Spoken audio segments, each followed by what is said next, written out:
hard and like really hard edge, like almost a 180 from where she started. And again, I think it has to do with creators trying to figure out what women should be now. Like, women are hard and women are just like men. And my argument is that they're not. Do we have that left? Oh, good. One time for one more question. Okay. Oh, I guess we do. I'm looking at you or you? You're not even at 40 minutes. Oh, okay. Really? Are you bored? Is this awful? Yeah. Because I know you didn't come to be educated. I know you didn't come for a lecture. Okay, just making sure. Kids, are you bored? See, I know my audience. Kids are honest. Kids are honest, that's why they're awesome. Honest and moldable. And Yeah. maybe that's what you're saying too. Like, I mean, even for comic books, they're targeted toward a younger generation that are moldable. So if you have very strong views politically or as far as like certain issues that are coming in, then the perfect audience to mold to have a different opinion would be you. I think so. But again, people also, I don't think many young people read them. So that's the I do. Yeah, no, But then it was now, influenced by, I guess, my dad or by my uncles, you know what I mean? And then I was like, yeah. And now that we're talking about Wonder Woman, I'm like, damn, is that why I'm wasting it? oh. Well, no, we can talk about that because men suck. Like, that's why I said that's why. No, I'm kidding. I'm joking. They just need to be more strong. What? They need to be more strong. Well, in what way? In what capacity? When you say more strong, you mean physically strong? No. Assertive? No, not even assertive. Being confident within their own abilities to not be intimidated by a female that no longer needs them. It's not. Right. It's not a matter of I don't need you, I want you, and that's enough. You know, they're not secure in that. Like if I can fend for myself, then what do they do with themselves? It is a common and recurrent, particularly. So I live in New York City, where there are a lot of women like that who are strong, self-assured, have money, and so what they're looking for from men is essentially companionship. They want someone to hang out with and share that with. They don't want someone necessarily to provide it. And their searches have been horrible. But again, I think this goes into, because again, I'm a sucker for this belief, and I could be wrong, but that we have ideas about the way men and women behave.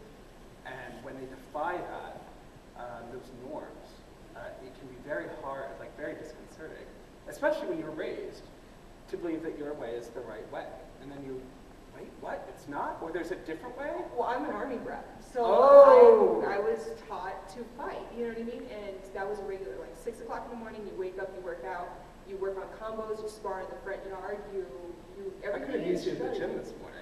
Yeah. I was doing a little sparring.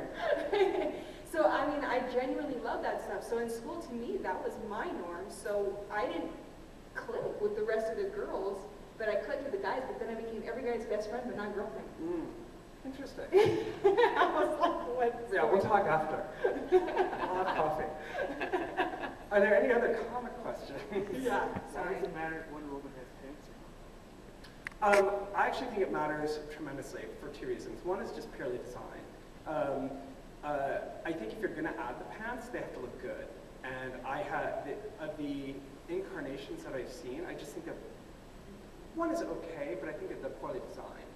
Secondly, and this goes back to the gender thing, Wonder Woman's costume in many ways speaks about sex, and it speaks about sexuality, and it speaks about freedom. When she was created, that character was born and raised on an island of women, where dress ostensibly would have been dominated by their aesthetic, not male aesthetic. And the clothing would have been tailored and fit to appeal to them, and so to a female gaze, not a male gaze. So one of the reasons I believe it matters, and this is based only on my reading of the material, is that her walking around in that costume is her walking around being free of the, saying, male gaze or not, this is me, this is beauty, this is, and I'm fine with it. And so I think I think that's why I believe it's important. When you start covering her up in pants, once again, it's like making her just like the boys. And I have heard from people in entertainment and from people in my company that boys don't take her seriously because she doesn't wear pants. And I heard from one dude in entertainment who was like, I would never want a Wonder Woman show where in her shorts because I don't want my son looking at her like I looked at Linda Carter. Like, it was a genuine concern, like, my little boys can get turned on if he sees that, and you don't do that in these movies. So, the reason I think it's important is because I think it speaks to a larger issue. I think all costumes say something about the characters that are in them. And if they don't, again, it's poor design, poor metaphor. So do the Agreed. green hat. Well, so, did anybody have a quick question that they want to wrap up with? No? Otherwise? No, Do you have any upcoming projects? If you can talk about yes, it was just announced at San Diego Comic-Con that I will be working with Bill Willingham on Fables. For those of you who don't know, Fables is a wonderful book by DC Comics Vertigo, part of their mature readers line about fairy tale characters who live in New York City. Cinderella, Sleeping Beauty, Prince Charming. And there's a spin-off called Fairest, and it's about all the women. And I am going to be launching that book with an arc about Sleeping Beauty, who in the regular book, after this immense war with these characters, has fallen asleep, as Sleeping Beauty does.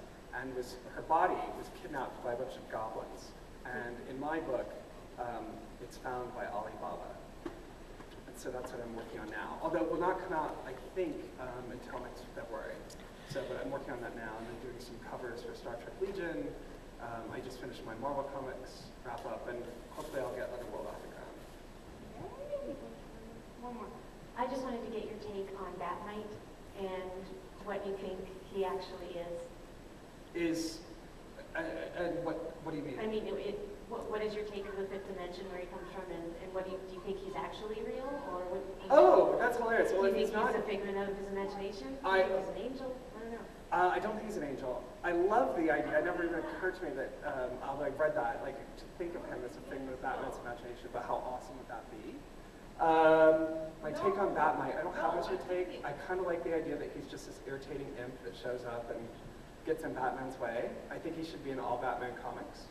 I think the world is better with Batman in it. That's my take. Thank you.